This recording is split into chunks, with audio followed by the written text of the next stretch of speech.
నల్గొండ జిల్లాలోని కట్టంగూరు మండల పరిధిలోని అక్కలాయగూడెం గ్రామస్తులు పౌల్ట్రీ ఫామ్ నుండి వచ్చే దుర్వాసన ఈగల వలన గ్రామం మొత్తం రోగాల బారిన పడుతున్నారని వాపోతున్నారు.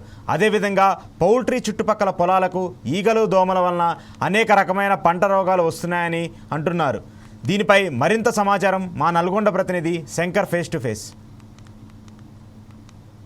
గ్రామానికి అతి దగ్గర ఉండడంతో గ్రామస్తులు అనారోగ్య పాలవుతున్నారని ఈ గ్రామస్తులు వాపోతున్నారు. అది ఎక్కడో కాదు, నల్గొండ జిల్లాలోని కట్టంగూరు మండల పరిధిలోని అక్కలాయగూడెం. వీళ్ళ సమస్యలు ఏంది, వీళ్ళ ప్రత్యేకంగా ఏం ఆలోచిస్తున్నారు, వీళ్ళకి కావాల్సిన న్యాయం ఏందనేది ఆ గ్రామస్తుల మాటలో వినే ప్రయత్నం చేద్దాం.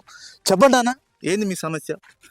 ఇక్కడ కోళ్ళపాము అనేది ఫస్ట్ స్టార్టింగ్లో కాకుండా కూడా స్టార్టింగ్ నుంచి కూడా కొంతమందికి వాళ్ళిద్దరికి తెలుసు, మాకు తెలియకుండా కూడా కోళ్ళపాము అనేది పెట్టేసినాక కూడా మేము చెప్పినా కూడా వాళ్ళు పై దృష్టి ప్రజల వరకు తీసుకుపోదా అనేది కూడా చేస్తున్నాం. ఇక్కడ మాకు ఒక 15 ఎకరాల ల్యాండ్ ఉంది. మాకు వచ్చేసి మొత్తం ఈగలు ఇక్కడ నేను కలిగిసుకుంటాను కూడా గౌడ్స్, మేము కలిగిసుకుంటాను. కలిగియకుండా కూడా అవుతుంది. 15 చెట్లు ఎక్కుతాను రోజుకి. వచ్చేసి మాకు ఒక ఖర్చుల మట్టుకు కూడా వస్తాయి. నాకు నేను అమ్ముకోకుండా అవుతుంది. దానివల్ల కూడా అనారోగ్యానికి కూడా ఇప్పుడు పాము కూడా 2 కోళ్ళపాములే స్టార్ట్ అయినాయి. ఇంకా 2 కోళ్ళపాములు కూడా స్టార్ట్ అయ్యే వరకు జనం ఊరు కూడా ఇబ్బంది అవుతుంది. ఊరుకు సంబంధించి కూడా నేను మాట్లాడుతున్నాను. అందరం కలిసి ప్రజల దృష్టికి, కలెక్టర్ దృష్టికి కూడా, ఎమ్మెల్యే దృష్టికి కూడా తీసుకుపోయే ప్రయత్నం చేస్తున్నాం. ఈ కోళ్ళపారం ఇక్కడ నుంచి బంద్ చేయాలి. మాకు కోళ్ళపారం లేకుండా చేసుకుంటేనే ఆరోగ్య స్థితిలో ఉంటాం. గ్రామాలు కూడా వల్ల కూడా అందరం మంచిగా ఉంటాం. మునుకుంట్ల గ్రామ పంచాయతీ మాది. మాకు అక్కలాగూడెం గ్రామానికి కూడా ఏం చెప్పలేదు. గ్రామానికి కూడా వచ్చినప్పుడు కూడా మునుకుంట్ల గ్రామ పంచాయతీకి అక్కలాగూడెంకి కూడా ఎలక్షన్ ఉంటుంది, చెప్పలేదు. మాకు చెప్పకుండా కూడా అది పాము నిర్వహించుకున్నాం కూడా మేము దానివల్ల కూడా కంప్లైంట్ తీసుకుంటే మాకు వద్దని ఇక్కడ నుంచి తీసేయాలని మాట్లాడుతున్నాం. ఇప్పుడు ఏమైనా స్టార్టింగ్లో 2 ఓపెనింగ్ అయినాయి, ఇంకా 2 అయ్యే వరకు కూడా ఊరు ఖరాబ్ అయిపోతుంది. మేము దాని మీద స్పందిస్తున్నాం. అలా ప్రధానంగా కోళ్ళ ఫారము స్టార్ట్ చేసేటప్పుడు గ్రామానికి ఇంత కిలోమీటర్ దూరంలో ఉండాలనేది రిస్ట్రిక్షన్స్ ఉన్నాయి. మీరు ముందస్తుగానే చేయలేరా? ఎవరు మాకు తెలియలేదు, మాకు కూడా ఇన్ఫర్మేషన్ కూడా రాలేదు. అయితే మేము ఫస్ట్ ఏం చేసినంటే గొర్రెల పాము బర్రెల షెడ్ అని చెప్పేసిండు. తర్వాత మనకి పాము కోళ్ళు తీసుకొచ్చేసింది నాకు కూడా తెలియదు. కోళ్ళ ఫారం విస్తీర్ణం ఎంత పెద్దగా ఉంది? దాదాపు ఎన్ని కోళ్ళు పట్టే అవకాశాలు ఉన్నాయన్న? అది వచ్చేసి ఒక 4 లక్షల కోడి పిల్లల దాకా వేసుకునే అవకాశం ఉంది. ఇప్పుడు మాకు వచ్చేసి బర్రెల షెడ్ అని చెప్పేసి 4 లక్షల కోడి పిల్లల దాకా చేస్తున్నారు. వేసుకునే పెద్ద పాములు అవి 8 పాముల దాకా డిసైడ్ చేసుకున్నారు. అవి మేము కలెక్టర్ దృష్టి దాకా తీసుకుపోవాలని గ్రామ సభలో కూడా మాట్లాడుకున్నాం. వచ్చి ఒక కోళ్ళపురం కాడ కూడా ధర్నా కూడా చేసినాం. గ్రామ పంచాయతీ పట్టించుకుంటలేరు. పెద్దల దాకా తీసుకెళ్లాలని మా బాధ. గ్రామంలో ప్రస్తుతం ఎంత జనాభా ఉంటుంది? ఈ గ్రామానికి ఎంత దూరంలో ఉందన్న ఈ కోళ్ళపారం మనకు వచ్చేసి 1/2 కిలోమీటర్ ఉంటుంది. 1/2 కిలోమీటర్. గ్రామంలో ఒక 180 మంది ఉంటారు. 100 ఇండ్లు ఉన్నాయి. మాది చిన్న గ్రామం, మునుకుంట్ల కింది. ఓకే, చివరిగా ఏం కోరుకుంటున్నా ఒక గ్రామస్తునిగా నువ్వు చెప్పాలనుకుంటున్నావు? నేను వచ్చేసి మనకి కోళ్ళపాం అని చెప్పలేదు కాబట్టి కోళ్ళపామే బంద్ చేస్తే మంచిగా ఉంటుంది. ఈగల గిట్ట అందరు చిన్నపిల్లలు, పెద్దలు, చిన్నలు ఈగలకు ఇబ్బంది అవుతున్నారు, అనారోగ్యంగా అవుతున్నారు. జ్వరాలు గిట్ట ఇంతమంది కూడా వచ్చినాయి, ఇబ్బందిగా రోగాలు గిట్ట వస్తున్నాయి.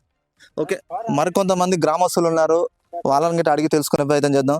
చెప్పండి అన్న, ఏంది ఇక్కడ ప్రధానంగా ఎటువంటి సమస్య ఉంది? ఇక్కడ మాకు ఈగలు స్మెల్ వచ్చుడు ఇలాంటి చాలా ఇబ్బందులు ఉన్నాయి. ముఖ్యంగా మెయిన్ అంటే స్టార్టింగ్ అప్పుడు కోళ్ళ షెడ్ అని చెప్పలేదు. ఇక్కడ చెప్పకుండా మన మేకల ఫాము ఇది వేరే అని చెప్పి తెచ్చి వేసేయడం వల్ల మాకు చాలా ఇబ్బంది అవుతుంది. ఇట్లా అని దీన్ని ఎట్లనన్నా తీసేయాలని మేము అధికారులను కోరుతున్నాం. మొదటగా గ్రామాన్ని సంప్రదించినాక అది గ్రామానికి కొంత కూతవేటు దూరంలో ఉందని తెలుస్తుంది. ఇది కొంత డిస్టెన్స్ ఉండాలనే రిస్ట్రిక్షన్స్ ఉన్నాయి. అది ముందస్తుగా మీకు చెప్పలేరా? మాకు ఏం సంప్రదించలే, మాకేం చెప్పలే. అసలు స్టార్టింగ్ లో కూడా ఇది కోళ్ళ ఫామ్ కాదు, షెడ్, ఆవుల షెడ్, మన గొర్రెల షెడ్ అనేది చెప్పడంతో ఎవరు పట్టించుకోలే. లాస్ట్ టైంలో ఇట్లా తీసుకొచ్చి ఇక్కడ వేసిర్రు. దాని గురించి చర్య తీసుకోవాలని అధికారులను కోరుతున్నాం.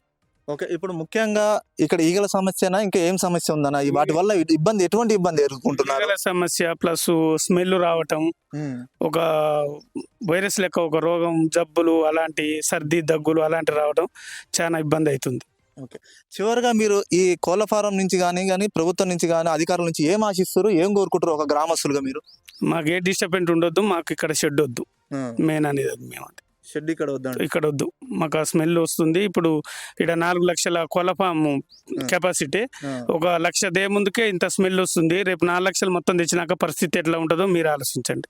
కొంతమంది గ్రామస్తులు ఉన్నారు, దీనిపైన ఇంకా పూర్తి సమాచారం తెలుసుకునే ప్రయత్నం చేద్దాం. చెప్పండి అన్న. సార్ ఇక్కడ మనకు కోళ్ళపారం పడబట్టి చాలా వాసన ఎక్కువ వస్తుంది సార్ ఇక్కడ. సార్ ఇక్కడ ఆ పొలం కూడా మాకు ఒక 30 గుంటలు ఉంది సార్. ఇక్కడ 30 గుంటలలో మేము మందులు కొట్టినా కానీ ఆ దోమలు ఈగలు వచ్చి ఆలుతున్నాయి సార్. మా పరిస్థితి బాగలేదు. మేము ఆ మందులు కొట్టలేకపోతున్నాం సార్. ఆ ఒడ్లు కూడా మాకు దిగుబడి వెళ్తలేవు సార్. దిగుబడి వెళ్తుందని ఒడ్లు ఇస్తున్నారు. ఆ ఈగలు అల్లబట్టి మాకు ఆ దిగుబడి మాకు వస్తలేదు సార్. మాకు ఈ దోమల వల్ల ఈగల వల్ల మాకు ఇప్పుడు ఇక్కడ కోళ్ళపారం పడ్డది కాబట్టి మాకు ఎటుబడి మాకు దిగుబడి వస్తలేదు సార్. మీరు ఎట్లయినా మీరే చేయాలి సార్. అధికారులు మీరు పట్టించుకోవాలి. మీరు ఎంతసేపు ఉన్నా మాకు ఒడ్లు వెళ్ళకపోతే మేము ఎందుకు సార్? మేము అన్నం తింటుంటే కూడా ఈగలు వచ్చి అల్లబడుతున్నాయి. మేము ఎట్లా తినాలి సార్? మాకు నీళ్ళలో కూడా వాళ్తుంటే రోగాలు వస్తున్నాయి, సర్ది జ్వరాలు వస్తున్నాయి సార్. మేము సార్ ఆ పరిస్థితి మీరు ఎట్లయినా కనిపెట్టుకొని మీరు అధికారులు విలేకరులు కానీ మీరు అందరూ పట్టించుకొని మాకు న్యాయం చేయాలి సార్. మేము ఇది ఒకటి మాత్రం మీకు చెప్తున్నాం సార్. మనతో మాట్లాడానికి మరికొంతమంది గ్రామస్తులు ఉన్నారు, వాళ్ళ దగ్గర వినే ప్రయత్నం చేద్దాం. చెప్పండి అన్న, ఇక్కడ ఏంది సమస్య? చెప్పండి అంటే మాకు ఏదో ఒకటి ఈడ పారం పెట్టిండు. పారం ఒకటి ఇట్లా పెట్టవద్దా మేము అంటే ఏదో మేము అది కోళ్ళ షెడ్డు పెట్టను, ఆవుల షెడ్డు గొర్రెల షెడ్డు పెట్టుకొని ఇక్కడ ఉంటా అన్నాడు. చివరికి వచ్చి చూస్తానే కోళ్ళది గుడ్ల కోళ్ళు పెట్టిండు. గుడ్ల కోళ్ళు పెట్టి ఈగలు చూడు ఎట్లా మమ్మల్ని ఇక్కడ బోధినిస్తలేవు.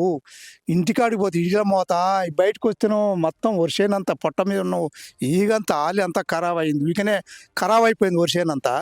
మాకేదో ఒకటి మేలు చేయండి. అసలు ఈ కోళ్ళ పారం బంద్ చేసే మార్గం ఉండాలి. అసలు మాకు ఇబ్బంది అవుతుంది.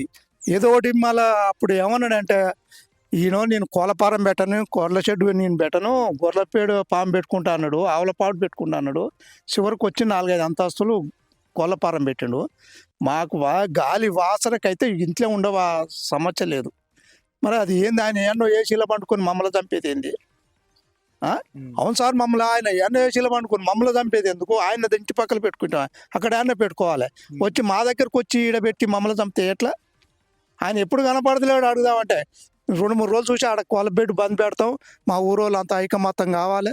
మీరు కూడా పెద్ద పెద్ద నాయకులు మాకు సాయం చేసి అది ఎమ్మటే కంట్రోల్ చేసేటట్టు చూడండి. ఓకే, దీనిపైన అధికారులను సంప్రదించే ప్రయత్నం చేయలేరా? చేయలేదంటే ఒకసారి మండలానికి పెట్టినాం, నల్గొండ జిల్లా కానుకు పెడితే చూద్దాంలే అంటారు. వాళ్ళ లంచాలకు ఏందో వాళ్ళ పరిమితులు ఏందో, ఆయన ఏందో మా దగ్గరకు వచ్చి లేడు, మమ్మల్ని పట్టించుకుంటూ లేడు. సచ్చినాక తీసుకుపోతే అందుకే కానీ ఓడైనా వచ్చి బాగున్నప్పుడు వచ్చి ఏందా ఇది బంద్ చేస్తే అంటూ లేడు. అసలు అంత ఇబ్రీకంగా వస్తుంది. అది పోతాడు ఇక్కడ పొద్దుకాలు వస్తాడు, యాన్నో ఏసీలు హైదరాబాద్ పంతాడు, మమ్మల్ని చంపేది ఏంది? ఇవి వచ్చి చూస్తే వాసనకైతే ముక్కులు మూసుకొని పోవాల్సి వస్తుంది. అనకపోతే ఇట్లా తువాల పెట్టుకొని పోవాల్సి వస్తుంది. అంత పరిస్థితి వస్తుంది మాకు. అదేందో మరి మీ నాయకులు చూసి మమ్మల్ని కంట్రోల్ చేసి మా పరిస్థితులు ఏందో గమనించి మీరు కూడా ఆలోచించండి. ఎమ్మెల్యే దాన్ని పట్టించుకొని ఏదో మార్గం చేయండి. కానీ ఆ కోళ్ళ చెట్టు మాత్రం పెట్టకుండా చూడండి. ఏదన్నా వేసి ఆయనని కూడా ఏదో చెట్టు పెట్టుకొని ఏదో గొర్రెలదో బర్రెలదో ఆవుల చెట్టు పెట్టుకొని బతకమని, కానీ మమ్మల్ని అయితే ఖరాబ్ చేయొద్దని బతకమని చెప్పుగా.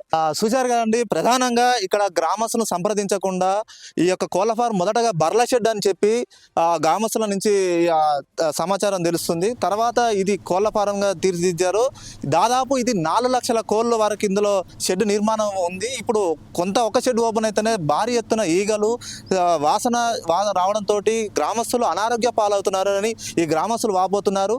ఏదేమైనా కానీ ఈ షెడ్ పూర్తి స్థాయిలో ఆపాలని గ్రామస్తులు అయితే చెప్పే పరిస్థితి కనబడుతుంది. దీనిపైన అధికారులు కానీ స్థానిక అధికారులు కానీ రాజకీయ నాయకులు కానీ దీనిపైన చర్యలు తీసుకొని దీని ప్రత్యామ్నాయంగా ఈ గ్రామానికి మేలు చేయాలని ఈ గ్రామస్తులు చెప్తున్న పరిస్థితి అయితే కనబడుతుంది. ఇది ఇక్కడ ఉన్న సమాచారం. కెమెరామెన్ వంశీతో శంకర్, 4 టీవీ, నల్గొండ జిల్లా ప్రతినిధి.